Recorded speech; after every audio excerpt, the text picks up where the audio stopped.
എടി എന്റെ ചേട്ടൻ ഒരു പോക്കൃത്തരം കാണിച്ചിട്ടില്ല. ഒരു പോക്കൃത്തരം കാണിച്ചില്ലല്ലേ? ഇല്ല. കാണിച്ചില്ലല്ലേ നിങ്ങള്? ഇല്ല. എടി ഞാൻ കുളിമുറി കുളിച്ചോണ്ടിരിക്കുക. ബെഡ്റൂമിൽ കുളിക്കാൻ പറ്റുമോ നിനക്ക്? പറയുന്നതിന്റെ ഇടയ്ക്കേറി പറയരുത്. ഞാൻ വെന്റിലേഷൻ വഴി നോക്കുമ്പോഴത്തേക്ക് അവിടുന്ന് ഒരു ഷൂ ഷൂ എന്നൊരു ശബ്ദം. ഞാൻ നോക്കിയപ്പോ നിന്റെ ഈ കെട്ടിയോൻ സുഗുണൻ. നീ മാറ്.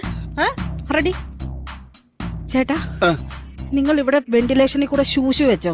ഞാൻ ഷൂഷു വെച്ചിട്ടില്ല. നീ ശരിക്കും ഓർത്ത് നോക്ക്. ഷൂഷു ആയിരുന്നോ ഷൂ ആയിരുന്നോ? ഷൂ ഷൂ എന്ന് തന്നെയായിരുന്നു. ഷൂഷു. ചേട്ടാ സത്യം പറ, നിങ്ങൾ ഇവിടെ വെന്റിലേഷനിൽ പോയി ഷൂഷു വെച്ചോ? സുധേ, രജനിയുടെ പേര് എനിക്ക് അറിയാമോ? അറിയാം. രജനെ അറിയാൻ വയ്യാത്തവരല്ലേ ഷൂഷു എന്ന് വെക്കണ്ടു? സത്യം. എനിക്ക് രജനെ അറിയാം. അതുകൊണ്ട് ഞാൻ എന്തിനു ഷൂഷു വെക്കണം? എടി നിന്റെ പേര് എന്റെ ചേട്ടൻ അറിയാം, പിന്നെ എന്തിനാ ചേട്ടാ ഷൂഷു വെക്കണം? എനിക്കതൊന്നും അറിയേണ്ട കാര്യമില്ല. എന്റെ കുളിമുറി വന്ന് ഷൂ ഷൂ എന്ന് വെച്ചത് ശരിയാണോ തെറ്റാണോ എനിക്കത് മാത്രം അറിഞ്ഞാ മതി. ആഹാ, ശരിയാണോ തെറ്റാണോ എന്ന് നീ കാണിച്ച ശരിയാണോ? എന്ത്? ഞാൻ വെന്റിലേഷനിൽ കൂടെ നോക്കിയപ്പം നീ കുളിക്കാൻ കയറി വന്നത് ശരിയാണോ? അത് ശരിയാണോ?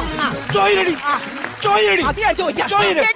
എന്റെ ചേട്ടൻ വെന്റിലേഷനിൽ കൂടെ നോക്കുന്ന സമയത്ത് മാത്രം നിനക്ക് കുളിക്കാൻ സമയമുള്ള എന്റെ ബാത്റൂമിൽ ഞാൻ ഇഷ്ടമുള്ള സമയത്ത് കുളിക്കും. ആരടി ചോദിക്കാൻ? അത് ന്യായം. അവിടെ ബാത്റൂം അല്ലേ, അവർക്ക് ഇഷ്ടമുള്ള സമയത്ത് കുളിക്കാം. ചേട്ടാ ഞാനൊരു കാര്യം പറയാം, ഇതിൽ എന്തെങ്കിലും സത്യം ഉണ്ടെങ്കിൽ ഞാൻ നിങ്ങളുടെ വീട്ടിൽ നിന്ന് പോകും. ഒന്നുമില്ലടി. ഒന്നുമില്ലെന്ന് അപ്പൊ നിങ്ങളെ കണ്ട്. അയ്യോ.